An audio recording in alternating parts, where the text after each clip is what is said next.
Everton 1, Man United 3. Big win. Big win. Had to win. Let's start with the positives. Some very, very good individual performances today, I have to say. Shout out Bruno. Shout out Fred. Shout out Maguire. 100%. Got to shout him out. Who else played really well today? Just them three, actually.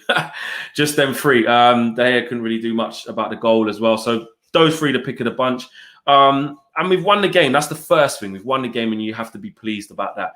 This is the question I want to kind of base my match reaction off, which is, what did we learn today? What did we learn? And really, what we learned is not a lot. For me, happy we won the game. That is the kind of performance that I know Man United are capable of. Everton weren't at their best. We defended well in patches. We had moments where we had defensive lapses, which didn't help. But by and large, we did enough to win the game. We created chances. And it was an okay game. I think after how we've been playing, I've said before the game that I've smelt the coffee now. I'm not going to be going overboard when we win games, especially only one. I'm not going to be a pessimist. I'm not going to be down in the dumps if we win the game. I'm going to be happy. I'm going to be smiling and celebrate the players that played well and celebrate the win. But it's all about context now. And I think the team that Ollie picked was a very safe team. It was a really safe team.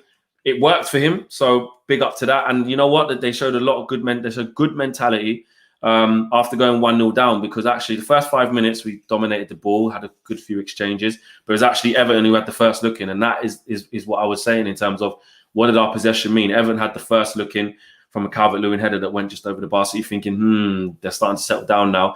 Their switch of play, which came from their right, which went over to their left, our right-hand side, gave us some problems. Wan-Bissaka and Matt are obviously occupying that side. And Luka Dean was having quite a lot of joy early on. Crosses coming in from that side, and Bernard picking up positions off the left wing there. So the kind of warning signs were there. And you know what? Calvert-Lewin kind of... I wanted Maguire to kind of say, Calvert-Lewin's my man. Lindelof, I can see what he's doing to you, Vic. He's trying to sit on you. He's trying to pin you down. I'm the captain, I'm the leader, I'm going to have him. And to be fair, as the game went on, Harry Maguire did a bit more of that. But in the first half, I would have liked to have seen that. And we go 1-0 down to Lindelof. Okay, you could say it's a bad header, but also Wan-Bissaka has to anticipate that wrapping round. Well, Harry Maguire, again, wrapping round. You have to anticipate that, and they didn't do it. And De Gea couldn't have done anything there. But from then, I want to big up Luke Shaw. And it's sad to see him get injured. It's almost... Hopefully he'll be right after international break. If he's going to pick a time to get injured, he probably should have picked now with a couple of weeks off. But you know what? He's got 2 assists in the last 2 games. And this, I think it's a myth. I'm just going to say it. It's not a myth that we can get a left back than Luke Shaw. It's not a myth that he needs to be more aggressive with the ball. It's not a myth that I want him to take players on and cross more. That's not a myth. But what is a myth is this thing of, he's slow, he's fat, he can't run. Like, it's just bullshit. Like, just X that out. Like, I'm not up Luke Shaw's ass. I don't have a Luke Shaw positive agenda. You don't know how I feel about Luke Shaw. When I do criticize him, it's over the things that I think he can improve on. Defensively, I don't think he can improve. I think he's very steady. I think he's very good. Nothing really gets past him. If he's as fat and slow and shit as everyone says he is, or a lot of people say he is in the fan base, why doesn't he get skinned every game then? Why don't people take him to the cleaners, chop him, left foot, right foot? He's falling on his ass. He's getting megged. He's out of position. That never happens. So shut your mouth on that. I don't get that slander. The other way, which to be fair, in the last couple of games, he's started to answer, I can accept that argument, because that's the very criticism that I have of Luke Shaw. I want to see him be more aggressive. I want to see him stop coming inside every time. I want to see him go past this man and cross the ball, because he can. He's good enough to do it. So that's my criticism of Luke Shaw, not this lazy argument of he's too big and he can't move and he's not fit. Like, I don't get it. And can he stay fit in terms of injuries? That I understand as a criticism. So big up to Luke Shaw. He done well. And Fred, yeah, listen. Fred put on another masterclass today. Pastor Fred was back at the helm. He was brilliant today.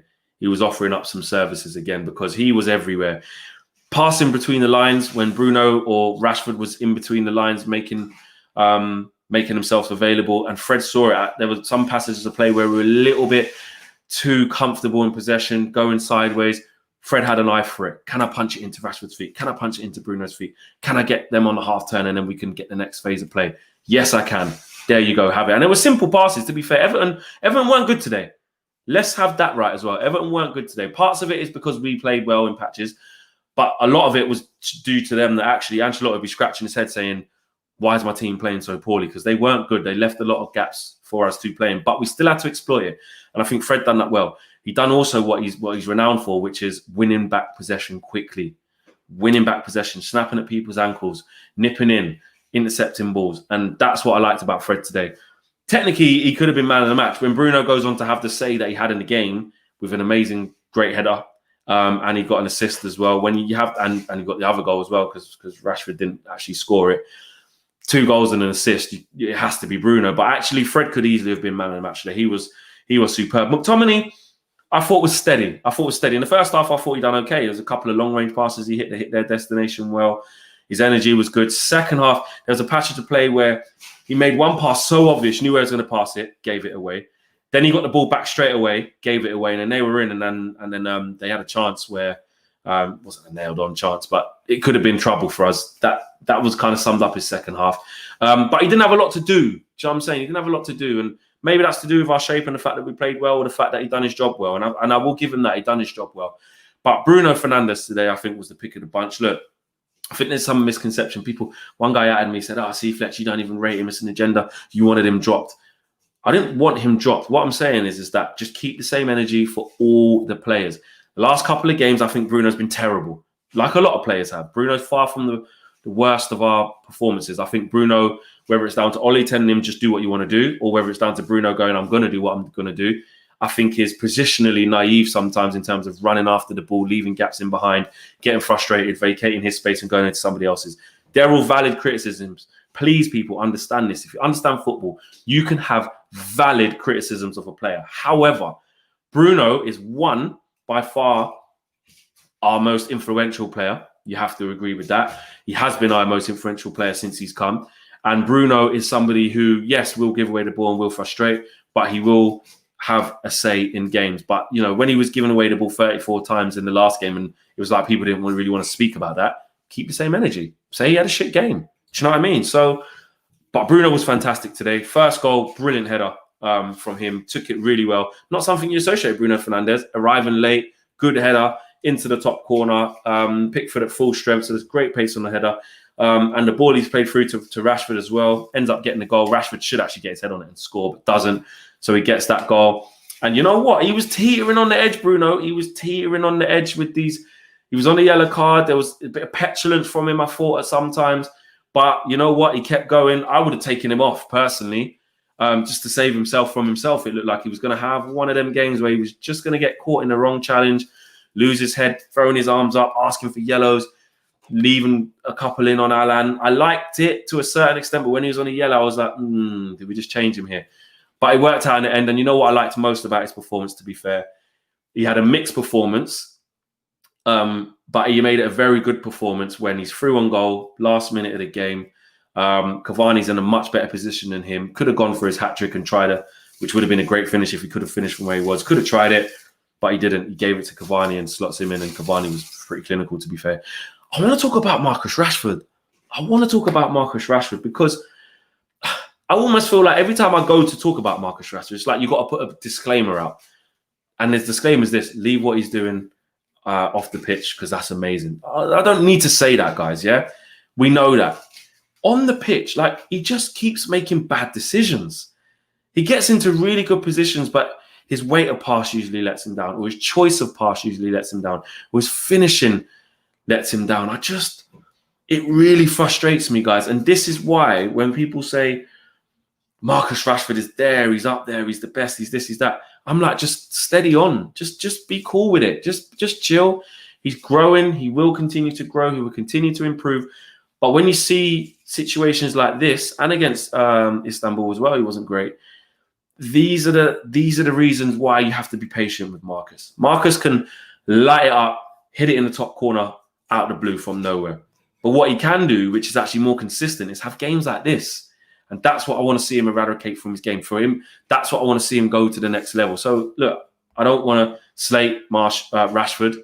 I don't want to act like he's not going to be a good player for us, or hasn't been a good player for us, because he absolutely has. But he's still got these little deficiencies in his game that people feel uncomfortable saying just because he's doing so well off the pitch, or he's had key moments where he scored big goals for us in big games. I'm not taking that away from him, but I want to see him be more consistent with the simple things. Martial today was poor, have to admit that. First start in the league for a while, but he's been playing well in Europe in them games against Leipzig and PSG and Istanbul. He got the goal.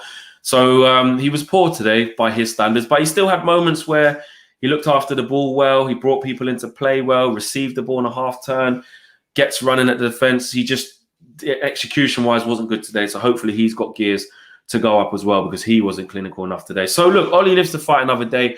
Whether we lost the game or not today, I didn't think he would get sacked. Does it show me that we're turning the corner? Does it show me anything? No, not really. It shows me what I always know we can be, which is good on some days and shit on others. So we'll see how we react after the international break. We see what sort of form we show. We see what sort of dominance in games we show. I don't think we was completely in control from minute 1 to the end today. I think Everton, after a certain position era of the game, just became tired and weren't very good. I didn't think we was doing enough to go and push on and win the game at one stage. And we should have had a penalty. I admit that as well. Pickford gets away with it again. I don't know what's going on there, but forget that. Can't bother to talk about VAR. So Ollie lives to fight another day. My man of the match is Bruno Fernandes. Could have given it to Fred, but yeah, we go. We move. Guys, I'm out of here.